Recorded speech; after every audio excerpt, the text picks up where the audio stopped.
தலைவரே என்ன விடு. ஐயா இந்த துளசி தம்பி குடிச்சு வந்துருச்சு. மாட்டிக்கிட்டோமா? என்ன விடுன்னு சொல்றேன்ல. ஓச்சி மாட்டிக்கிட்டோம். வா தம்பி ஓ துளசி துளசி.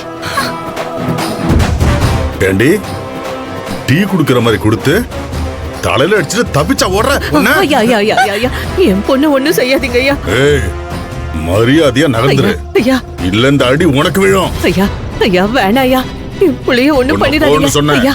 வேண்டாம் ஐயா. எப்போ உடுப்பா, கோவப்படாத. நாளைக்கு நிச்சயதார்த்தம் முடியட்டும், அதுக்கப்புறம் பார்த்துப்போம். ஐத்த உள்ள கூட்டி போ. இதுக்கப்புறம் இந்த வீட்டை விட்டு வெளியே போனான்னு வைய, உங்க அத்தனை பேரையும் கொளுத்தி விடுவேன்.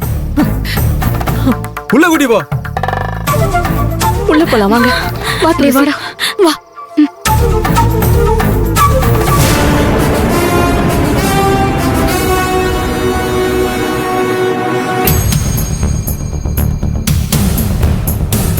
ஏய் துளசி, என்னடி பண்ண? ஏம்மா, அந்த பஞ்சாயத்துக்கு டீ கொடுக்கற மாதிரி கொடுத்து கையில இருந்த தட்டாலேயே அவங்க நடு மண்டையிலேயே நச்சுன்னு ஒரு அடி போட்டேன். அவங்க ஐயா அம்மான்னு கத்துனாங்கல்ல, அந்த சந்தர்ப்பத்தை நான் பயன்படுத்திக்கிட்டு அப்படியே ஓடி போயிடலாம் நினைச்சு குடுகுடுன்னு ஓடினேனா, ஆனா இந்த மருத முத்தும் அவன் ஆளுங்களும் பின்னாடியே ஓடி வந்து என்னைய கபால்னு புடிச்சு எடுத்துட்டு வந்துட்டாங்க. நான் நல்லா மாட்டிக்கிட்டேம்மா.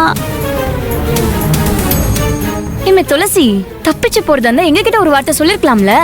நாங்களும் உனக்கு ஹெல்ப் பண்ணி அவர் அடிச்சு விரட்டி இருப்போம்ல. அவங்க கையில சிக்காம தப்பிச்சு போயிருக்கலாம்ல. ஏன்டி இப்படி பண்ண? இல்ல உமா, நீயும் அம்மாவும் எனக்கு உதவியா வந்தா நான் தப்பிச்சு போனதுக்கு அப்புறம் இந்த தடிமாட்டு பசங்க உங்களை சும்மா விட மாட்டானுங்க. உங்களை அடிச்சு நொறுக்கி சித்திரவதை பண்ணுவானுங்க. அதனாலதான் உங்களுக்கும் எனக்கும் சத்தமே இல்லாத மாதிரி, உங்களுக்கே தெரியாத மாதிரி நானா தப்பிச்சு ஓடிட்டேன்.